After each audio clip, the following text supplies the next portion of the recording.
نحمده ونصلي على رسوله الكريم ما بعد. بسم الله الرحمن الرحیم. تاسو د پرون په درس کې دا خبره و چې هر حدیث څخه استدلال نکړي، بلکې ضعیف حدیث چې بعض خلک یې د ځینو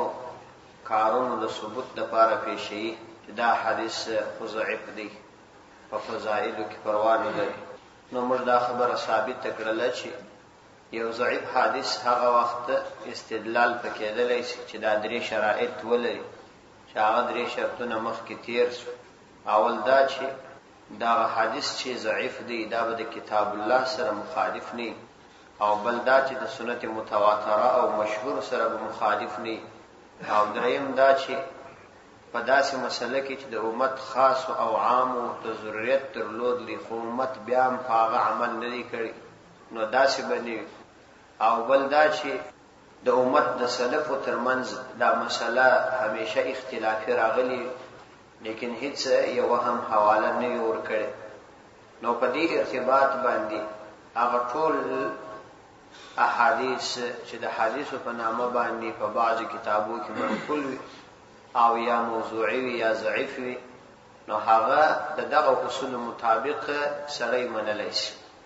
کله دغه اصول مطابق نه و بیا نو په هغه عمل نه کول کیږي.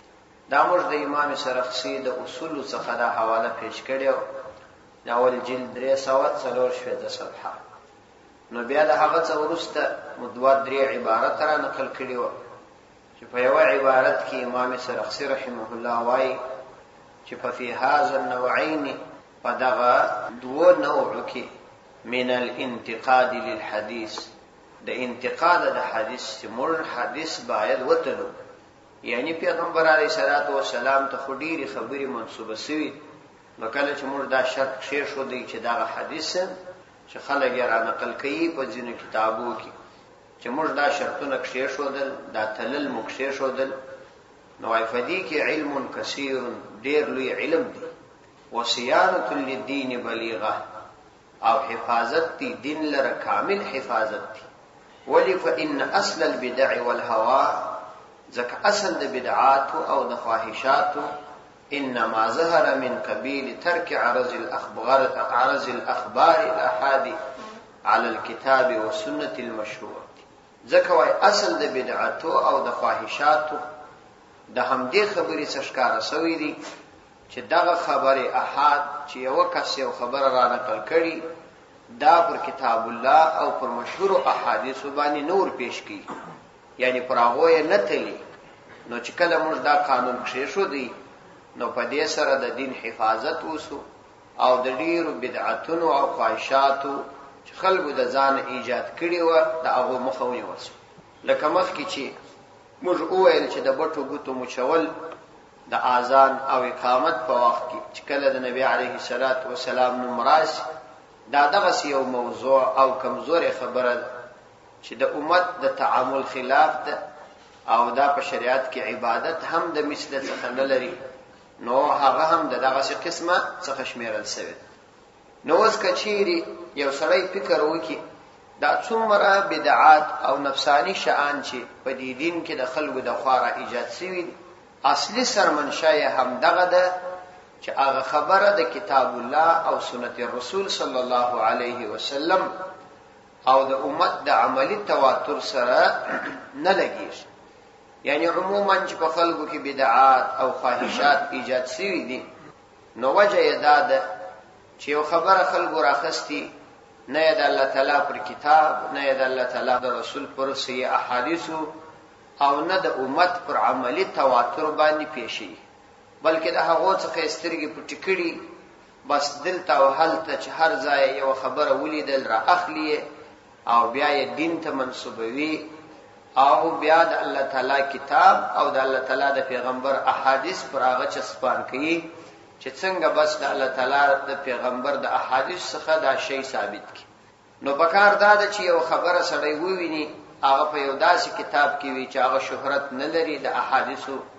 او یا داسې یو خبره وي چې پیغمبر علیه الصلاۃ والسلام یا د امت د عامه انسانانو خلاف وي، نو دا خبره به سړی پر کتاب الله او د الله تعالی د پیغمبر پر صحیح احادیث باندې پیشي. که د هغو مطابق و بیا به اخلي کني ردی به. نو ځینو کسانو د ځان ځینې خبرې ایجاد کړي وي او بیا د حدیث نوم ورکړي، نو په دې وجه باندې اخر کوشش کوي چې پر دغه خپله جوړه شوې خبره باندې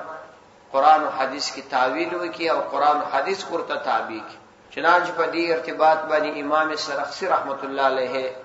لیکي فإن قوما جعلوها اصلا مع الشبهة في اتصالها برسول الله صلى الله عليه وسلم.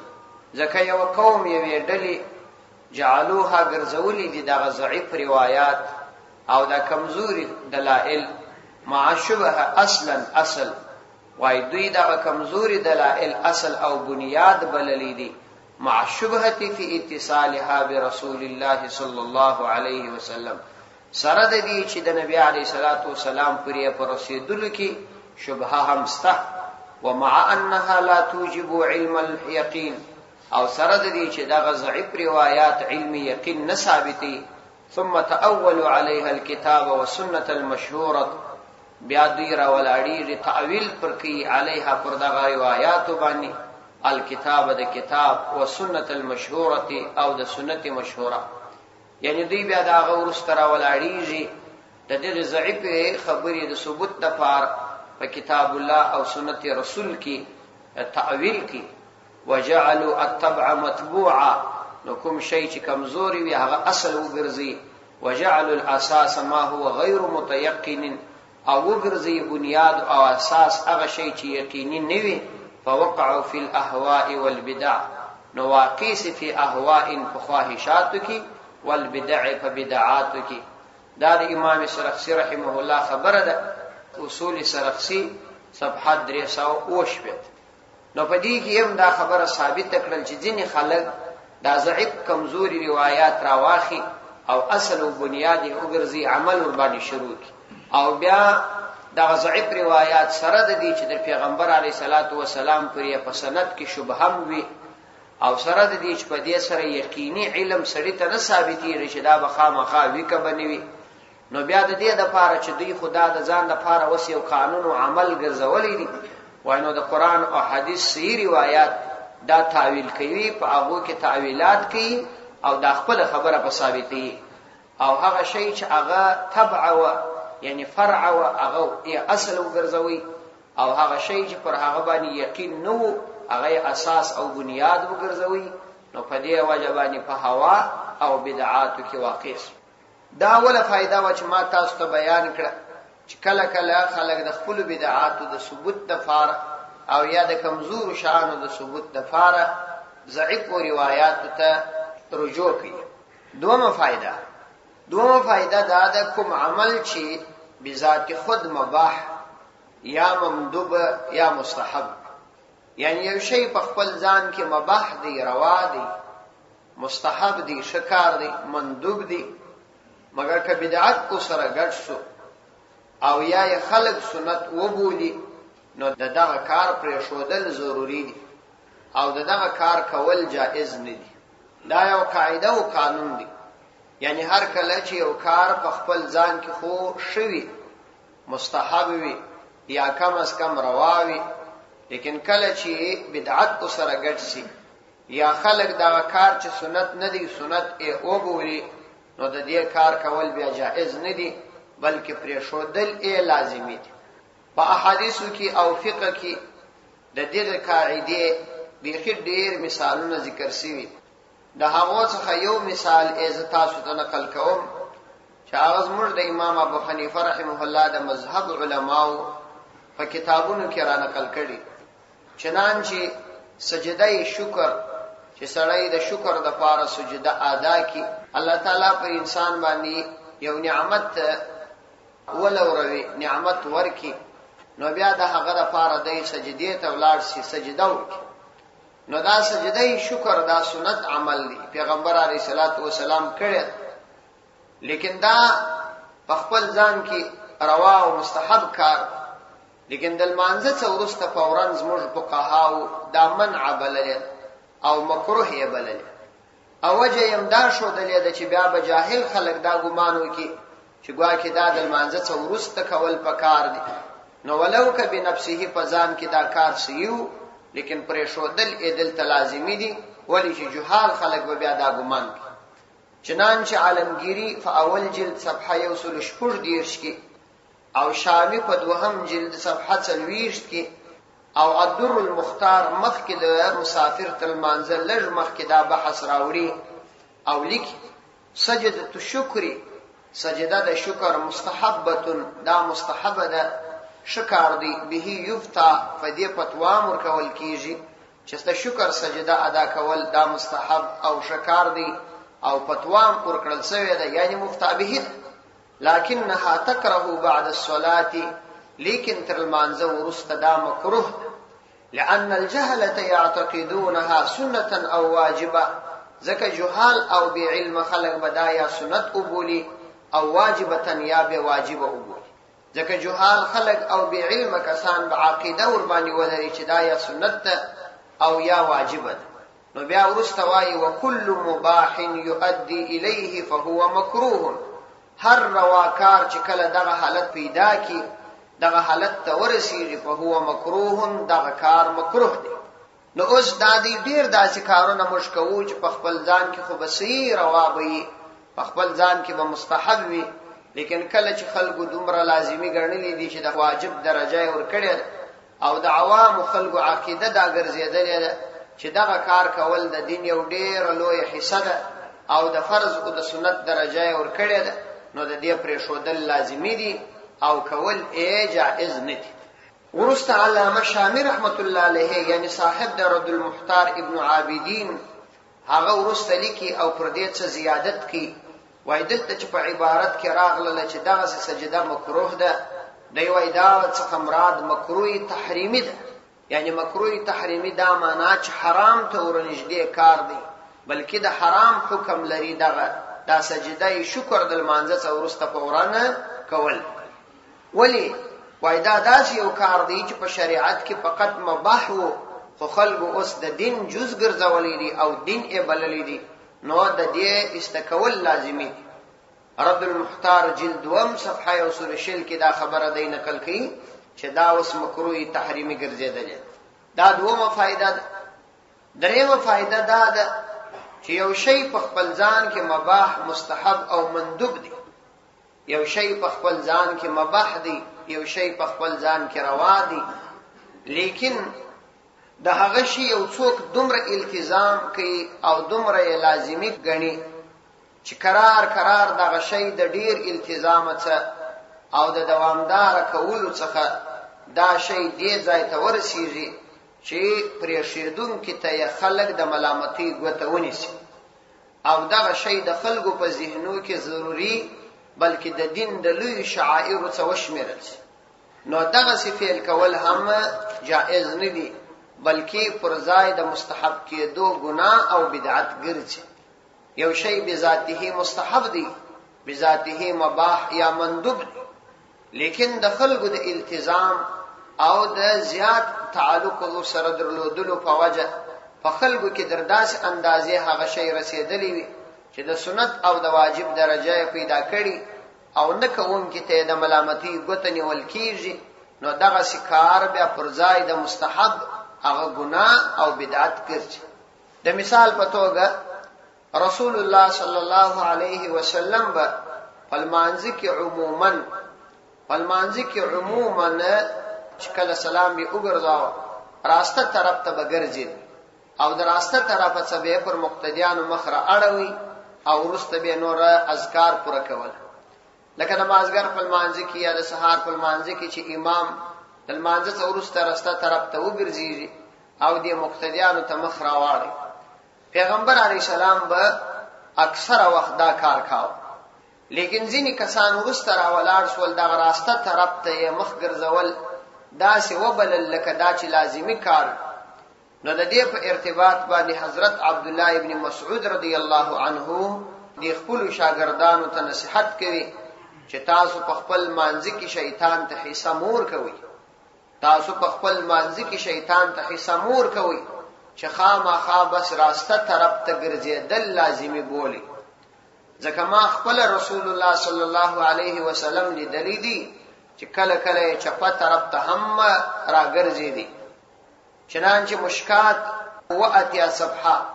د امام بخاری او امام مسلم رحمت الله علیهما په حواله باندې چې دا حدیث متفق حدیث دی را نقل کړي. عن ابن مسعود رضی الله عنه، دا حضرت عبد الله ابن مسعود رضی الله عنه نه روایت دی. قال لا يجعل احدكم ندی ګرځي استاسو یو کس للشیطان شیطان لره شیئا حصا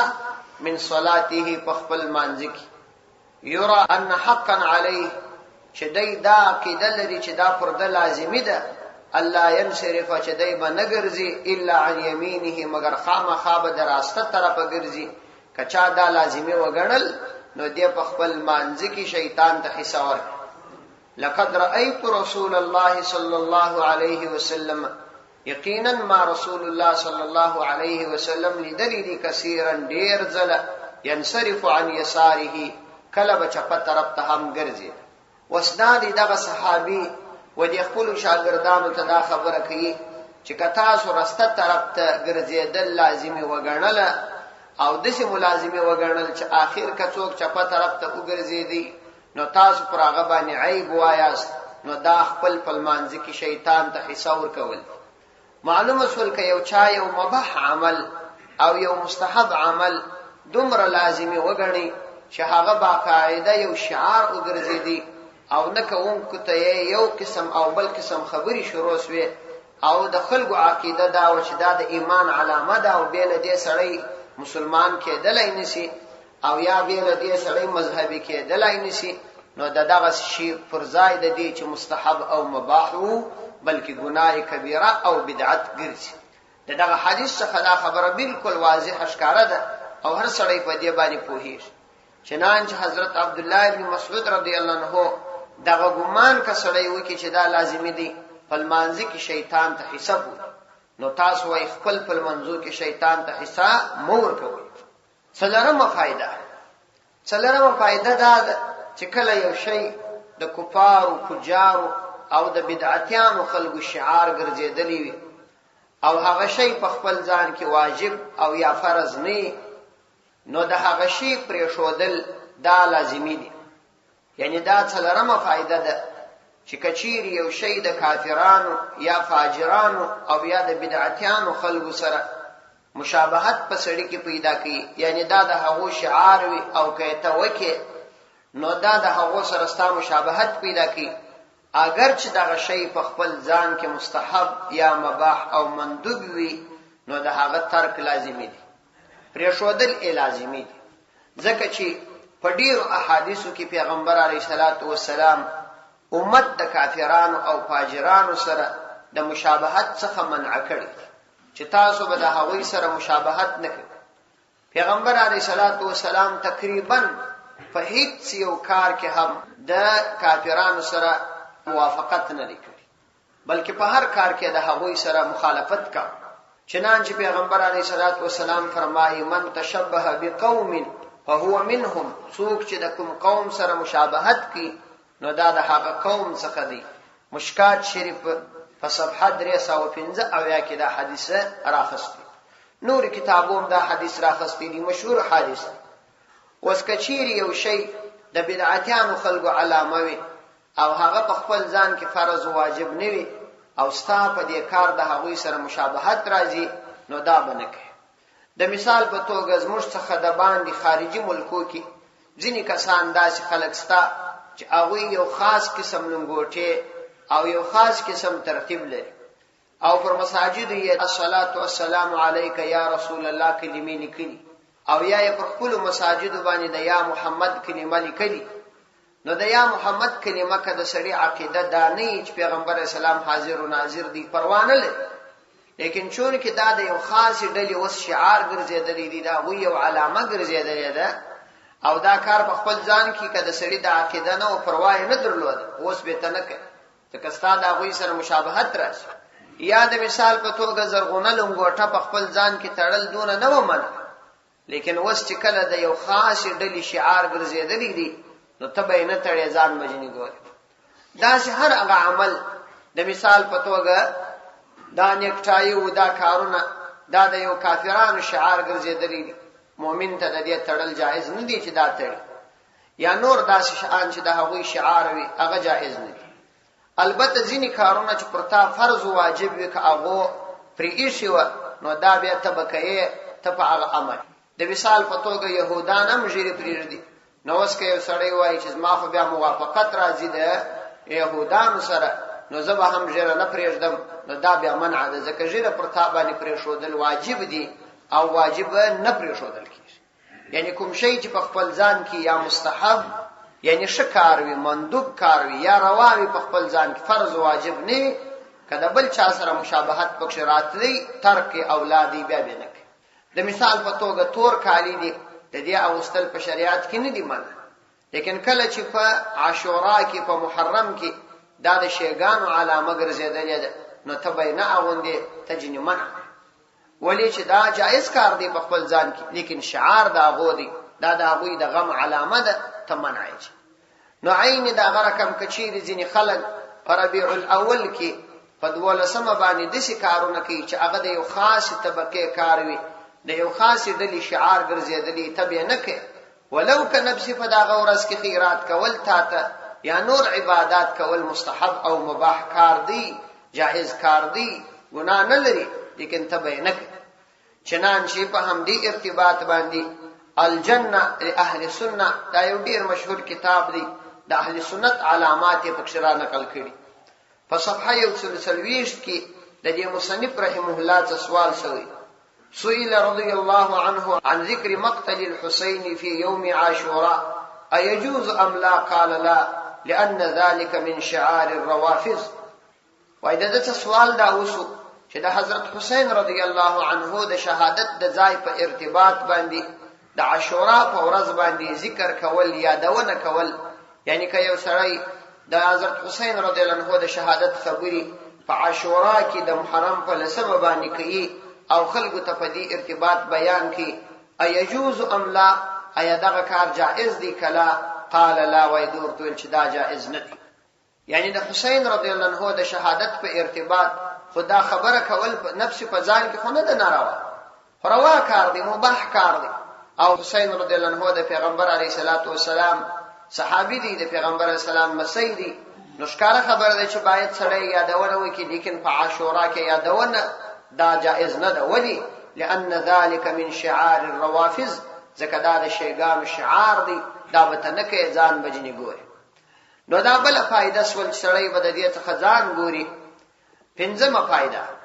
پنځمه فایده دا ده چې کله د کوم فعل د سنت کېدو او بدعت کېدو تر مابین تا ته تردد پیدا سو چې دا به سنت وي او که دا به بدعت وي دا مې مخکې هم په هغه اصولو کې درته ویلې وه چې کچیرې د یو فعل د سنت کېدو او بدعت کېدو تر مابین تردد او شک پیدا سو نو په هغه وخت کې ترک د سنت تر فعل د بدعت بهتر دی